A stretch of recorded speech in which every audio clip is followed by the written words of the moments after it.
ಎಲ್ರಿಗೂ ನಮಸ್ಕಾರ. ಇವತ್ತು ಉಪ್ಪ ತುಪ್ಪ ಅಂತ ಹೇಳೋದೊಂದು ಸ್ನ್ಯಾಕ್ಸ್ ನಮ್ಮ ಉತ್ತರ ಕರ್ನಾಟಕದ ಕಡೆ ಮಾಡುವಂಥ ಒಂದು ಈವ್ನಿಂಗ್ ಸ್ನ್ಯಾಕ್ಸ್. ಅದು ಚುರುಮರಿಯಿಂದ ಮಾಡೋದು. ಹೇಗೆ ಮಾಡೋದು ನೋಡೋಣ. ನಾನು ಸುಮಾರು ಈಗ 150 ಗ್ರಾಮ್ ಚುರುಮರಿ ತೊಗೊಂಡಿದ್ದೇನೆ. ಮಂಡಕ್ಕಿ ಅಂತ ಹೇಳ್ತೀವಿ, ಚುರುಮರಿ ಅಂತ ಹೇಳ್ತೀವಿ. ಈಗ ನಾನು ತೊಗೊಂಡಿರೋದು ಬೆಳಗಾವಿ ಚುರುಮರಿದು, ಅಂದರೆ ಪಾಲಿಶ್ಡ್ ಚುರುಮರಿ ಅಂತ ಹೇಳ್ತಾರೆ. ನೀವು ನಮ್ಮ ನಾರ್ಮಲ್ ಚುರುಮರಿಯಿಂದನೂ ಕೂಡ ಮಾಡ್ಬೋದು, ಚೆನ್ನಾಗಿರ್ತದೆ. ಅಂದರೆ ಫ್ರೆಶ್ ಆಗಿದ್ದರೆ ನೋಡಿ, ಇದು ಕ್ರಿಸ್ಪಿನೆಸ್ಸು ತುಂಬ ಫ್ರೆಶ್ ಆಗಿದೆ, ಕ್ರಿಸ್ಪಿಯಾಗಿದೆ. ಸೊ ಅಂಥದ್ದೊಂದು 150 ಗ್ರಾಮ್ ತೊಗೊಂಡಿದ್ದೇನೆ. ನಿಮಗೆ ಎಷ್ಟು ಬೇಕಷ್ಟು ತೊಗೋಬೋದು. ನಾನೀಗ ತೊಗೊಂಡ್ರೆ ಒಂದು ಪ್ಯಾಕೆಟ್ಟು. ಅದು ಬಿಟ್ಟು ನಮಗೆ ಒಗ್ಗರಣೆಗೆ ತುಪ್ಪ ಬೇಕು. ಒಂದು 3 ಟೇಬಲ್ ಸ್ಪೂನ್ ತುಪ್ಪ ಬೇಕು. ಒಂದು 2 ಗೆಡ್ಡೆ ಬೆಳ್ಳುಳ್ಳಿ, ಸ್ವಲ್ಪ ಅದನ್ನು ಪೂರ್ತಿ ಬಿಡಿಸೋದು ಬೇಡ. ಅದನ್ನು ಒಂದು ಸ್ವಲ್ಪ ಸಿಪ್ಪೆ ತೆಗೆದು ಒಂಚೂರು ಕಲ್ಲಿಂದ ಕ್ರಷ್ ಮಾಡ್ಕೋಬೇಕು, ಆಯಿತಾ.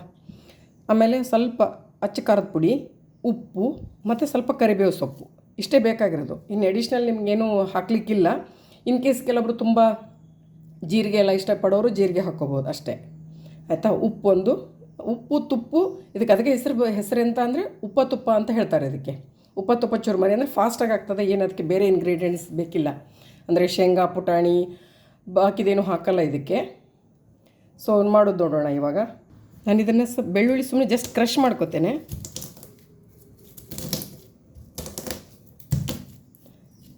ಅದರದ್ದು ಒಂದು ಕಡೆ ಓಪನ್ ಆಗಬೇಕು ಅಟ್ಲೀಸ್ಟ್, ಇಲ್ದಿದ್ರೆ ಅದು ತುಪ್ಪದಲ್ಲಿ ಅಥವಾ ಎಣ್ಣೆಯಲ್ಲಿ ಹಾಕುವಾಗ ಸಿಡಿಲಿಕ್ಕೆ ಸ್ಟಾರ್ಟ್ ಆಗ್ತದೆ. ಅದಕ್ಕೆ ಸ್ವಲ್ಪ ಕೇರ್ಫುಲ್ಲಾಗಿರಿ. ಇನ್ ಕೇಸ್ ನೀವು ಯಾವುದಾದ್ರೂ ಒಂದು ಉಳಿದಿದ್ರೂ ಕೂಡ ಅದ್ರದ್ದು ಓಪನ್ ಆಗದೆ ಉಳಿದಿದ್ರೆ ಅದು ಸಿಡಿತದೆ, ಅದು ಪ್ರಾಬ್ಲಮ್. ಸೊ ಇಷ್ಟು ಮಾಡಿದ್ರೆ ಸಾಕು, ಆಯಿತಾ.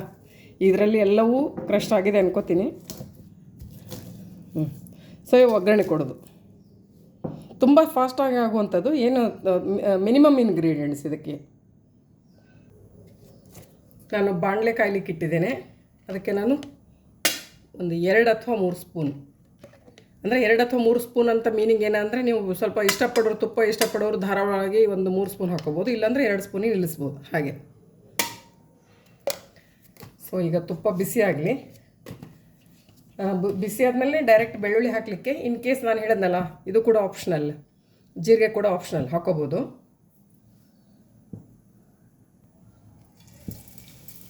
ಸ್ವಲ್ಪ ಜೀರಿಗೆ ಹಾಕೋತೇನೆ, ಬೆಳ್ಳುಳ್ಳಿ. ನಾನು ಹೇಳಿದ್ನಲ್ಲ, ಇನ್ ಕೇಸ್ ಏನಾದ್ರೂ ಅದು ಅಂದರೆ ಬೆಳ್ಳುಳ್ಳಿ ಸರಿ ಕುಟ್ಟಿರದೆ ಹೋದರೆ ಸಿಡಿತದೆ, ಜೋಪಾನಾಗಿರಿ.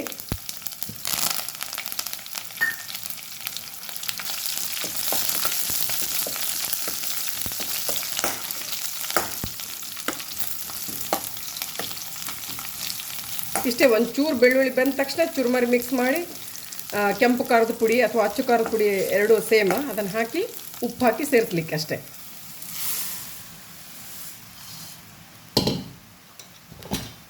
ಈಗ ನಾನು ಅದಕ್ಕೆ ಮೇಲ್ಗಡೆ ಅಚ್ಚು ಖಾರದ ಪುಡಿ, ಉಪ್ಪು ಆಲ್ರೆಡಿ ಸ್ವಲ್ಪ ಚುರುಮರಿ ಇದ್ದರೆ ಉಪ್ಪಿರೋದ್ರಿಂದ ನಾನು ಉಪ್ಪು ಬೇಕಿದ್ರೆ ನೋಡಿ ಹಾಕ್ಕೊಳ್ತೇನೆ. ಯಾಕಂದರೆ ಆಲ್ರೆಡಿ ಈ ಬೆಳಗಾಂ ಚುರುಮರಿ ಅಂತ ಹೇಳ್ತೀವಲ್ಲ, ಅದು ಸ್ವಲ್ಪ ಉಪ್ಪಿನ ಅಂಶ ಜಾಸ್ತಿ ಇರ್ತದೆ ಅದಕ್ಕೆ, ನಾರ್ಮಲ್ ಚುರುಮರಿಗಿಂತ. ಸೊ ಇದನ್ನು ನೀಟಾಗಿ ಒಂದು ಮಿಕ್ಸ್ ಕೊಡೋದು. ಆಲ್ರೆಡಿ ಕ್ರಿಸ್ಪಿ ಇದೆ ಅದರಲ್ಲಿ, ನಾವು ಬೇಯಿಸ್ಲಿಕ್ಕೆ ತುಂಬ ಕ್ರಿಸ್ಪಿ ಮಾಡಲಿಕ್ಕೆ ಅಂತ ಏನಿಲ್ಲ. ಫ್ರೆಶ್ ಚುರುಮರಿ ಇರೋದ್ರಿಂದ ಕ್ರಿಸ್ಪಿಯಾಗಿದೆ.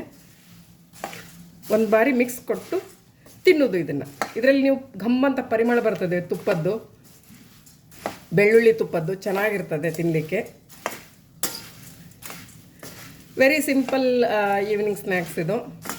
ನಮ್ಮಾಚೆ ಏನು ಮನೆಯಲ್ಲದೆ ಇದ್ದಾಗಂತೂ ನಮಗೆ ನಮ್ಮ ಆಚೆ ಕಡೆ ಎಲ್ಲ ಮನೆಯಲ್ಲಿ ಚುರುಮರಿ ಇದ್ದೇ ಇರ್ತದೆ, ತುಪ್ಪ ಕೂಡ ಇದ್ದೇ ಇರ್ತದೆ, ಉಪ್ಪು ಕೂಡ ಇದ್ದೇ ಇರ್ತದೆ. ಆಯಿತು, ಬೆಳ್ಳುಳ್ಳಿ ಒಗ್ಗರಣೆ ಕೊಟ್ಟರೆ ಅಲ್ಲಿಗೆ ಒಂದು ಚಿಕ್ಕ ಸ್ನ್ಯಾಕ್ಸ್ ರೆಡಿ ಆಗ್ತದೆ ಮಕ್ಕಳಿಗೆ. ಇದೆಲ್ಲ ಇದನ್ನು ಹೀಗೆ ತಿನ್ನೋದು. ನೀವು ಟ್ರೈ ಮಾಡಿ, ತಿಂದು ಕಮೆಂಟ್ಸ್ ಕಾಂಪ್ಲಿಮೆಂಟ್ಸ್ ಹಾಕಿ ನನಗೆ. ಏನಾದರೂ ನನ್ನ ಚಾನಲ್ಗೆ ಸಬ್ಸ್ಕ್ರೈಬ್ ಆಗಿರದೆ ಹೋದರೆ ದಯವಿಟ್ಟು ಸಬ್ಸ್ಕ್ರೈಬ್ ಆಗಿ. ನಿಮಗೇನಾದರೂ ಇದು ಚಿಕ್ಕ ರೆಸಿಪಿ ನಿಮಗೆ ಇಷ್ಟ ಆಗಿದ್ದರೆ ನನಗೆ ಒಂದು ಲೈಕ್ ಕೊಡಿ. Thank you so much.